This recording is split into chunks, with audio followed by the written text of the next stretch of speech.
ओम नमो भगवते वासुदेवाय नमः। आज तुलसीदास जी ने सोचा कि चलो सूरदास जी से मिलके आते हैं, तो अयोध्या से निकले और वृंदावन के लिए चल दिए। अब तुलसीदास जी वृंदावन में पहुँचे। वृंदावन में सूरदास जी से मिले, बड़े खुशी हुए। आपस में बातें होने लगी एक दूसरे के भगवान की। तो तुलसीदास जी कहते हैं मेरे बड़े, सूरदास जी कहते हैं मेरे बड़े। उन्होंने कहा परीक्षा लेके देखी जाए। तो परीक्षा कैसे लें? तराजू ली और कहा तुम अपने भगवान को लेके बैठ जाना, मैं अपने भगवान को लेके बैठ जाऊंगा। तो एक वृक्ष के नीचे तराजू लगा ली गई और तुलसीदास जी मोटे थे और सूरदास जी पतले थे, और तुलसीदास जी के भगवान भी राम सीता थे, सूरदास जी के लड्डू गोपाल जी। अब तुलसी बाबा तो बैठ गए राम सीता जी को लेके और सूरदास जी बैठ गए लड्डू गोपाल जी को लेके।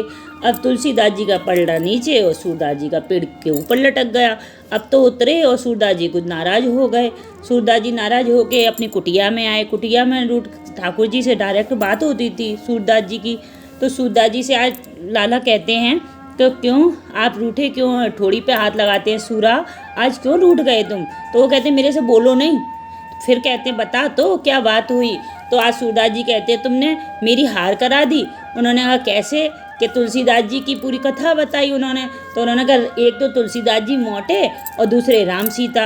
अब तुम तो लेके बैठ गए मेरे को ही, अकेले मेरा नाम लिया और बैठ गए। अब एक काम करो, द्वारा जाओ और द्वारा जाके क्या कहते हैं परीक्षा लो।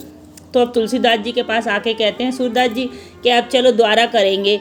तो तुलसीदास जी कहते हैं बावरा भय असुरा, राम कृष्ण दो एक हैं, अंतर नहीं निमेष, इनके नयन गंभीर हैं, इनके चपल विशेष, दोनों में कोई अंतर नहीं है। वो तो मैं मजाक कर रहा था। जय जय श्री राधे, जय जय श्री राधे, जय जय श्री राधे।